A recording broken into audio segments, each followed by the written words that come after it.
खबर लखनऊ से आ रही है। लखनऊ में मुख्यमंत्री आवास के पास गोमती नगर में कार सवार युवकों ने जमकर हुड़दंग मचाया। 5 कार में सवार युवकों ने स्टंटबाजी करते हुए जमकर उत्पात मचाया। गनीमत इस बात की रही कि कोई उनकी चपेट में नहीं आया। युवकों ने हुड़दंग जो मचाया उसका वीडियो भी सामने आ गया है, जो इस वक्त आप इंडिया टीवी पर देख रहे हैं। वीडियो में आपको साफ दिख रहा होगा कि 5 कार सवार युवक G20 रोड पर किस तरह से हुड़दंग मचा रहे हैं। कोई कार से बाहर निकला हुआ है, कार की रफ्तार ज्यादा है। युवक कारों की खिड़कियां खोलकर पूरे देखिए किस तरह से कार से बाहर निकले हुए हैं, हाथ लहरा रहे हैं। शरीर का आधे से ज्यादा हिस्सा गाड़ी की खिड़कियों से पूरा बाहर निकला हुआ है और एक दूसरे को बहुत तेजी से ओवरटेक भी ये कर रहे हैं और उसी दौरान मोबाइल से वीडियो भी बना रहे हैं। दौलत का चढ़ा सुरूर, दिमाग में घुसा गुरूर। कारों की खिड़कियों पर बैठकर सीएम आवास के करीब स्टंट। लखनऊ के बिगड़ैल रईसजादे कब गिरफ्तार होंगे?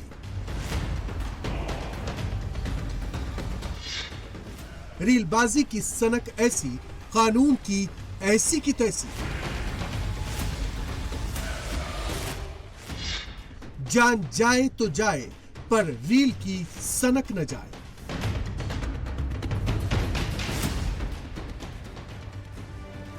हमारी सहयोगी रुचि कुमार इस खबर पर लाइव हमारे साथ जुड़ गई हैं।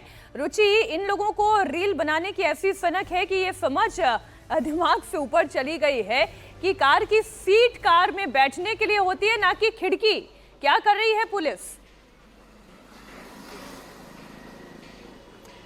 पुलिस देखिए, क्योंकि गाड़ी के नंबर भी दिख रहे हैं तो पुलिस तलाश करने की कोशिश कर रही है।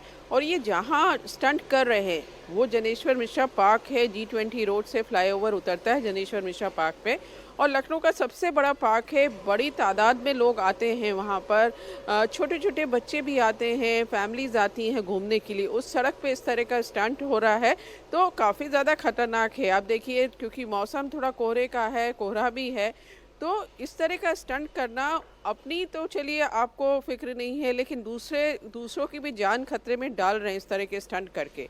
तो पुलिस का ये कहना है कि कोई कंप्लेंट अभी हमें नहीं मिली है इस बारे में, लेकिन हम जो वहाँ पे CCTV लगे हुए हैं सड़क पर, वहाँ की फुटेज निकाल रहे हैं, गाड़ी नंबर से ट्रेस करने की कोशिश कर रहे हैं कि ये गाड़ियाँ किसकी थी और ये लड़के कौन थे, और क्या और भी सड़कों में जो आगे सड़क जारी है गोमती नगर की तरफ, वहाँ भी इसी तरह का स्टंट हो रहा है। ये सब चीज़ें पुलिस फिलहाल जाँच कर रही है और अभी ये लोग पकड़े नहीं गए हैं।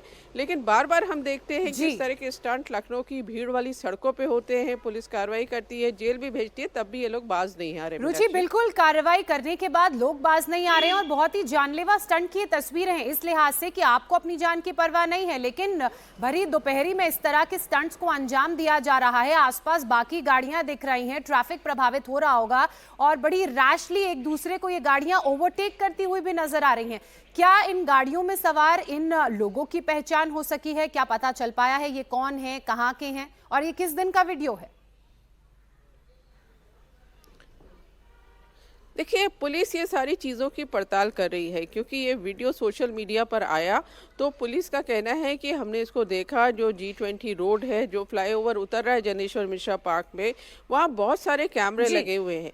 तो क्योंकि वो सड़क आती है पुलिस हेडक्वार्टर जो यूपी का है वहाँ से, तो उनका कहना है कि हम पड़ताल कर रहे हैं और कोशिश कर रहे हैं पता लगाने की कि ये सबसे पहले गाड़ी किसकी है और वो जो लोग सवार थे। ठीक रुचि, आप नजर बनाए रखें। बहुत शुक्रिया आपका इस पूरी जानकारी के लिए। और रीलबाजी की ये सनक केवल ऐसा मत समझिए कि लखनऊ में ही है, ये सनक तकरीबन हर शहर में कई ऐसे युवा आपको मिल जाएंगे। मसलन मध्य प्रदेश के छतरपुर की हम बात कर लें, वहां से भी ऐसी तस्वीर सामने आई है। हाईवे पर युवती का बाइक से स्टंट करते हुए वीडियो सामने आया है। रीलबाजी के लिए युवती हाईवे पर स्टंट करते हुए नजर आ रही है। अभी बड़ी खबर आ रही है उत्तर प्रदेश के संभल से। यहाँ एक महिला को अपने 2 बॉयफ्रेंड के साथ मिलकर अपने कारोबारी पति की हत्या के आरोप में पुलिस ने गिरफ्तार किया है। पत्नी का नाम रूबी है। आरोप है कि उसने पति की हत्या के बाद पति के शव को ग्राइंडर से कई टुकड़ों में काटकर ठिकाने लगा दिया। पति राहुल की हत्या के बाद रूबी ने पुलिस को गुमराह करने की कोशिश भी की। पुलिस थाने में अपने पति के लापता होने की शिकायत दर्ज कराई। फिर मामले की जांच कर रही संभल पुलिस को 27 दिन बाद एक नाले में पॉलिथीन में बंद एक डेड बॉडी मिली जिसके कई टुकड़ों में काटा उसे गया था। इसके बाद पुलिस मामले की जांच में जुटी तो हैरान रह गई और कई खुलासे हुए, जिसके बाद पुलिस का पत्नी रूबी पर शक बढ़ा। पुलिस ने जब रूबी से पूछताछ की तो रूबी ने अपना गुनाह कबूल कर लिया। इसके बाद पुलिस ने रूबी और उसके बॉयफ्रेंड को गिरफ्तार कर जेल भेज दिया है। इस वारदात ने मेरठ के मुस्कान कांड की यादों को ताजा कर दिया। मेरठ में मुस्कान ने अपने बॉयफ्रेंड साहिल के साथ मिलकर अपने पति की हत्या की और फिर उसके शव को नीले ड्रम में दबा दिया। संभल में पत्नी ने अपने पति की हत्या के बाद उसके शव को ग्राइंडर से टुकड़े करके अलग अलग जगह जंगलों में फेंक दिया। हत्यारी बीवी कितनी खतरनाक, कितनी वहशी, और ये भी हैरानी है कि एक बॉयफ्रेंड ने दो बॉयफ्रेंड के साथ मिलकर ये काम किया। संभल के चंदौसी में ये वारदात कितनी खौफनाक है, इसका अंदाजा इस बात से लगाया जा सकता है कि इस बैग में मृतक राहुल के शरीर का कुछ हिस्सा ही बरामद हो पाया है। पुलिस ने नाले से मृतक राहुल का धड़ और हाथ का एक टुकड़ा बरामद किया। सिर रामघाट पर गंगा नदी में बहाया गया था। रूबी ने अपने 2 बॉयफ्रेंड के साथ मिलकर पहले तो राहुल के सिर पर रॉड और हथौड़े से हमला किया। जब राहुल की मौत हो गई तो ग्राइंडर से शव के कई टुकड़े किए।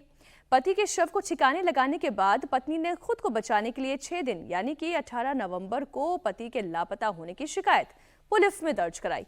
27 दिन के बाद पुलिस ने नाले किनारे पॉलिथीन में सड़ा गला आधा शव बरामद किया।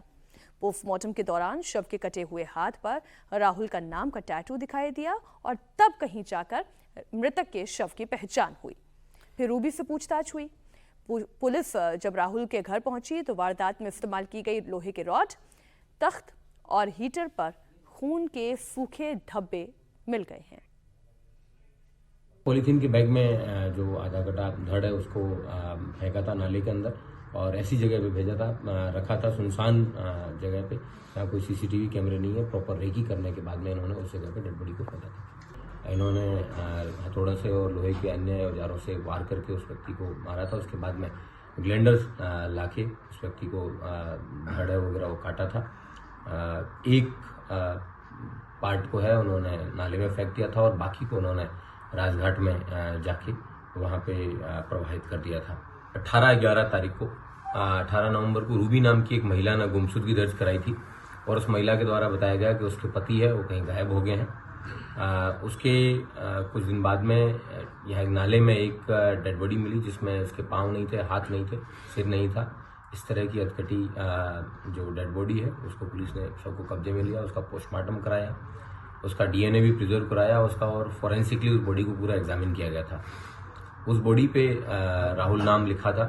पुलिस के द्वारा बाद में आसपास के जनपदों में, जनपद के विभिन्न थानों में राहुल नाम की जितनी भी मिसिंग्स थी उन सबको स्टडी करवाया। गहनता से जांच करने पे पता चला कि राहुल की पत्नी जो रूबी है उसी ने ही राहुल की हत्या की थी और उसने अपने बॉयफ्रेंड जिसका नाम गौरव है उसके साथ मिलके जिनको उसने मृतक ने रंगे हाथों पकड़ लिया था अवैध संबंध बनाते हुए, उसके बाद में इन लोगों ने उसको अपने रास्ते से हटाने की ठानी थी।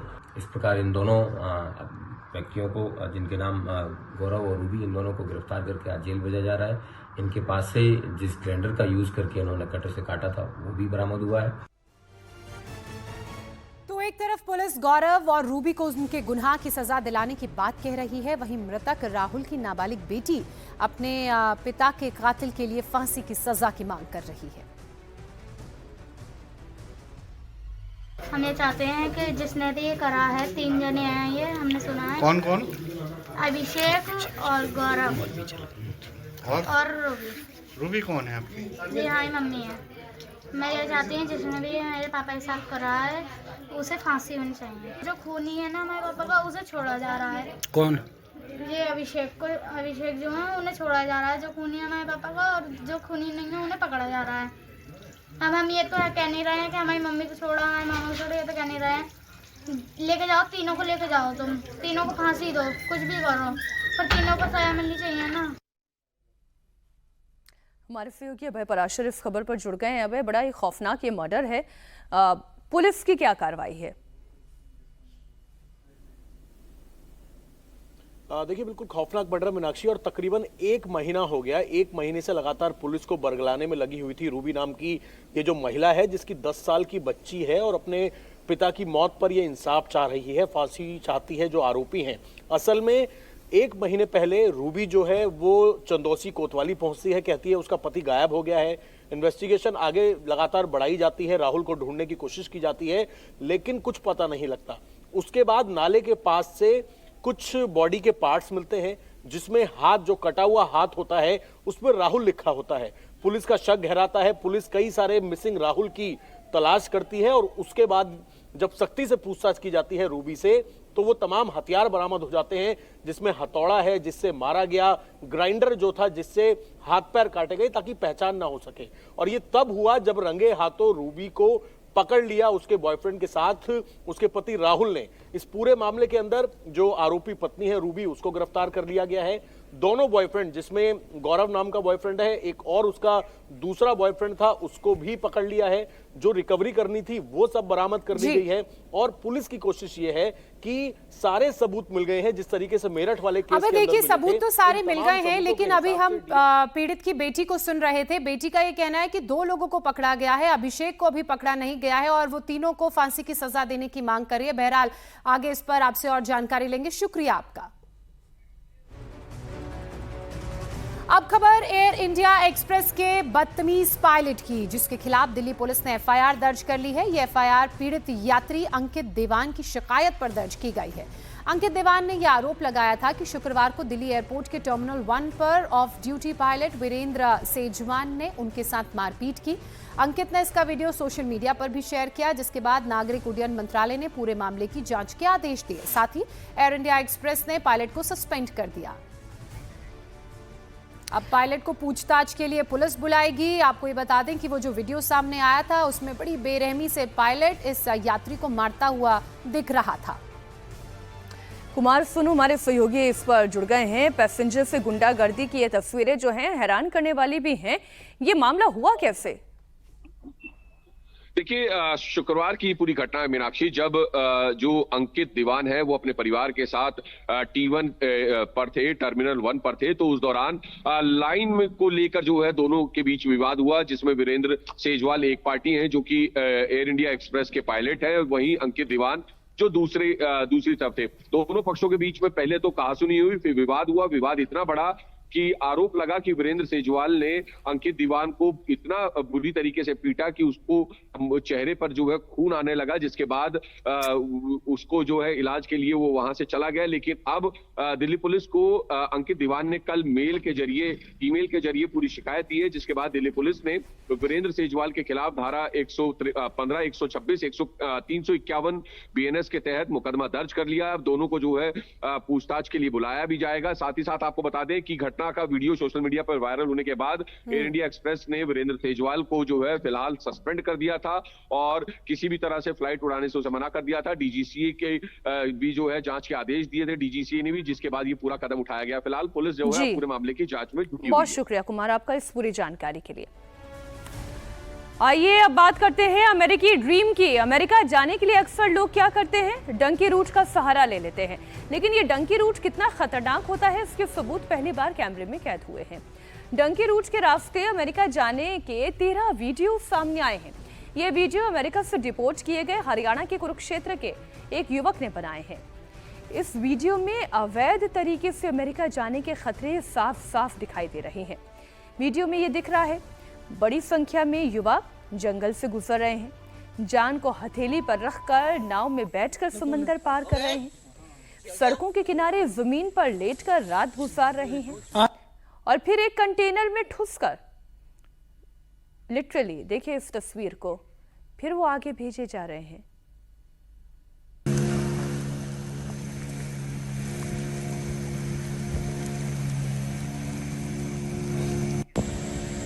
अभी ये जो तस्वीर आप देख रहे हैं, ये नदी पार करते हुए की ये तस्वीर है। ये पूरा डंकी रूट है। इसकी क्या हकीकत है, ये खौफनाक हकीकत है। कुछ भी हो सकता है, जान जा सकती है। हरियाणा के कुरुक्षेत्र का ये युवक है। अमेरिका जाने के लिए एजेंट को 50 लाख रुपए दिए थे इसने। सोचिए, दरअसल अमेरिका में लोगों को अवैध तरीके से भेजे जाने को डंकी रूट कहा जाता है। इस दौरान एजेंट इन लोगों को कई देशों से होकर गुजारने के बाद अमेरिका में अवैध तरीके से एंट्री कराते हैं। इन लोगों को इतनी मुश्किलें इस पूरे प्रोसेस में आती हैं कि उनके पैर में छाले पड़ जाते हैं। हरियाणा के कुरुक्षेत्र के निवासी योगेश ने इसकी तस्वीरें भी शेयर की हैं। सुनहरे सपने लेकर चल रहे युवा एक दूसरे का हौसला बढ़ाते हुए तो जरूर दिख रहे हैं। उनके चेहरों पर थकान, आंखों के नीचे काले घेरे भी हैं, जो ये बताने के लिए काफी हैं कि उन्हें किन किन मुश्किलों से गुजरना पड़ रहा है। कुरुक्षेत्र के योगेश ने अमेरिका जाने के लिए एजेंट को 50 लाख रुपए दिए। वो अमेरिका में एंट्री पाने में तो कामयाब हो गया, लेकिन कुछ समय बाद उन्हें अमेरिका से डिपोर्ट कर दिया गया। योगेश के अमेरिका पहुंचने का सफर 168 दिनों में पूरा हुआ।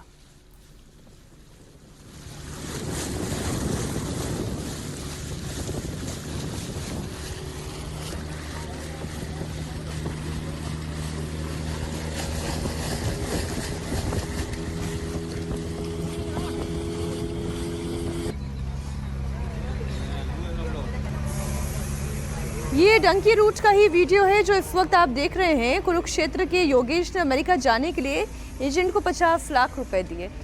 अब ये जो आप देख रहे हैं पता नहीं क्या है, बस है। ये एजेंट जो है उसके बारे में भी आपको जानकारी दे दें। ये एजेंट करनाल का था। डील होने के बाद योगेश ने 26 जुलाई 2024 को दिल्ली एयरपोर्ट से अमेरिका की फ्लाइट पकड़ी, लेकिन फ्लाइट अमेरिका के बजाय ब्राजील के ब्रिजुल एयरपोर्ट पर उतर गई। यहाँ पर उन्हें पुलिस कस्टडी में ले लिया गया। फिर उनके परिवार ने एजेंट से संपर्क किया तो उन्हें छुड़ाने के लिए एक एजेंट ने 15 लाख रुपए लिए। फिर योगेश और उनके ग्रुप के बाकी लोगों ने दर दर भटकने के बाद फिर जो ये तस्वीरें दुनिया के सामने रखी, पाँव में छाले पड़ गए हैं। जंगल से गुजर रहे हैं, नदी से गुजर रहे हैं, जंगली नालों से गुजर रहे हैं। ब्राजील से योगेश और उनके ग्रुप को बोलीविया, पेरू, इक्वाडोर, कोलंबिया पहुंचाया गया। कोलंबिया से उनका अगला पड़ाव Panama, Costa Rica, Nicaragua, Guatemala था, जहां से फिर वो मेक्सिको पहुंच गए। देखिए कितना मुश्किलों भरा ये सफर था।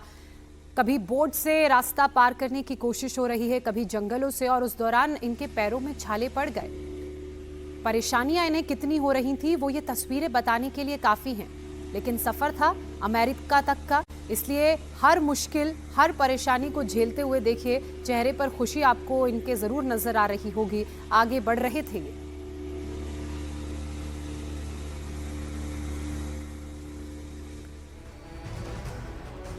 अभी अभी में अब खबर ऑनलाइन ठगों की। गुजरात में मेहसाणा में सतर्क पुलिस ने ठगों की चाल को नाकाम कर दिया। पुलिस ने ऐन वक्त पर पहुंचकर बुजुर्ग को डिजिटल अरेस्ट से बचा लिया। मेहसाणा क्षेत्र में रहने वाले रिटायर्ड बुजुर्ग रमेश चंद्र पटेल को साइबर ठगों ने अपना निशाना बनाया था। डरे हुए बुजुर्ग ने वारंट से बचने के लिए करीब 65 लाख रुपए की रकम भी जुटा ली थी और ठगों को देने के लिए तैयार हो गए, लेकिन पुलिस सही वक्त पर पहुंच गई और उन्हें इस डिजिटल ठगी का शिकार होने से बचा लिया।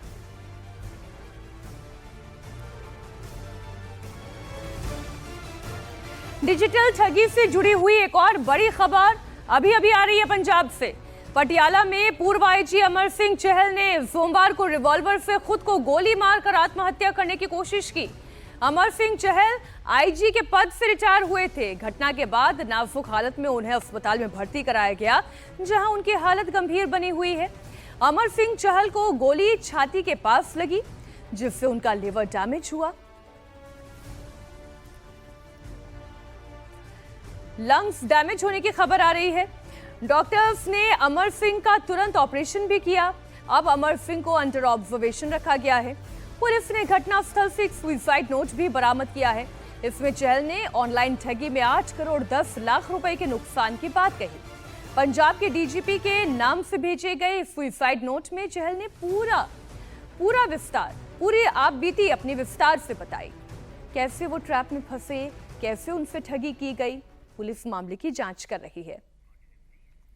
जालसाज ने खुद को डीबीएस बैंक का सीईओ बताकर चहल को झांसे में लिया। उसने आईपीओ और ओटीसी ट्रेड में मुनाफे का झांसा दिया।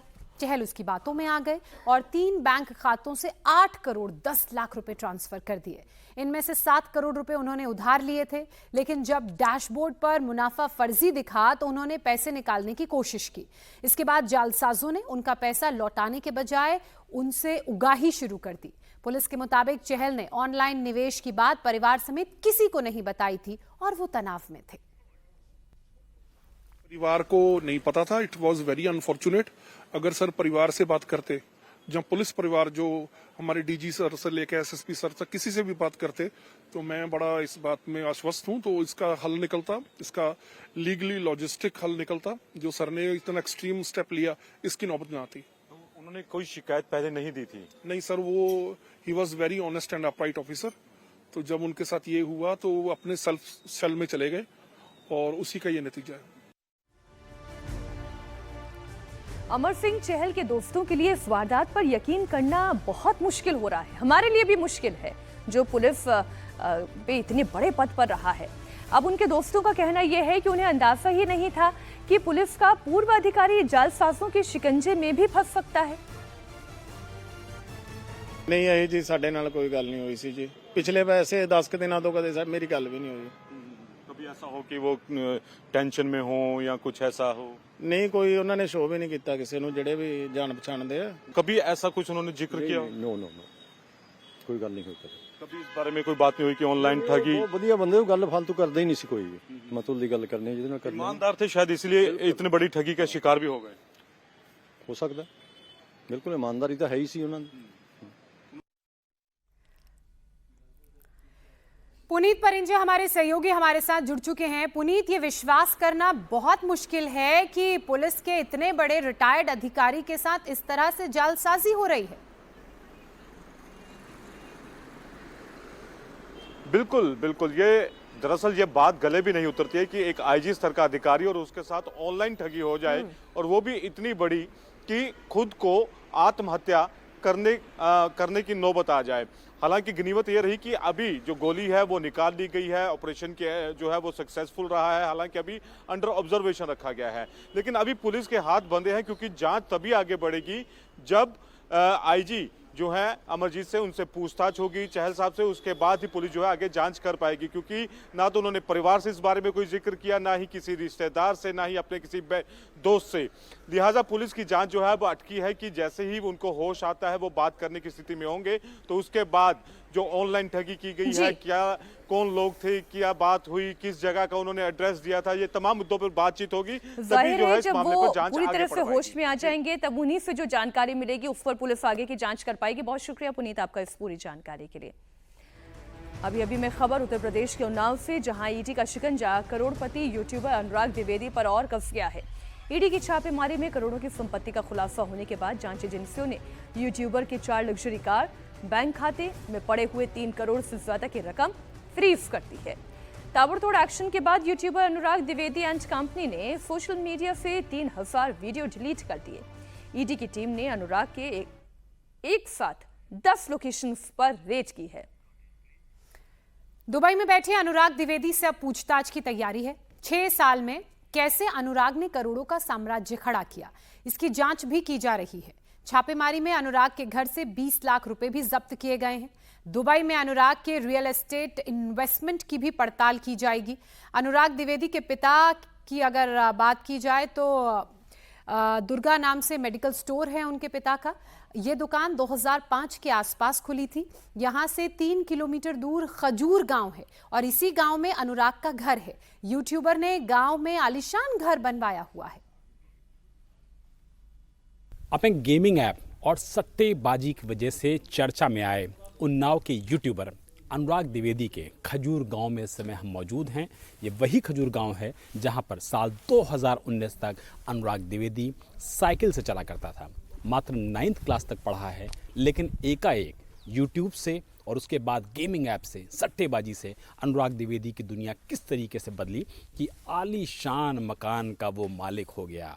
इस गेट को देख करके अंदाज़ा लगाइए कि कितना ज़बरदस्त तरीके से अनुराग द्विवेदी ने सट्टेबाजी के जरिए पैसे को कमाया।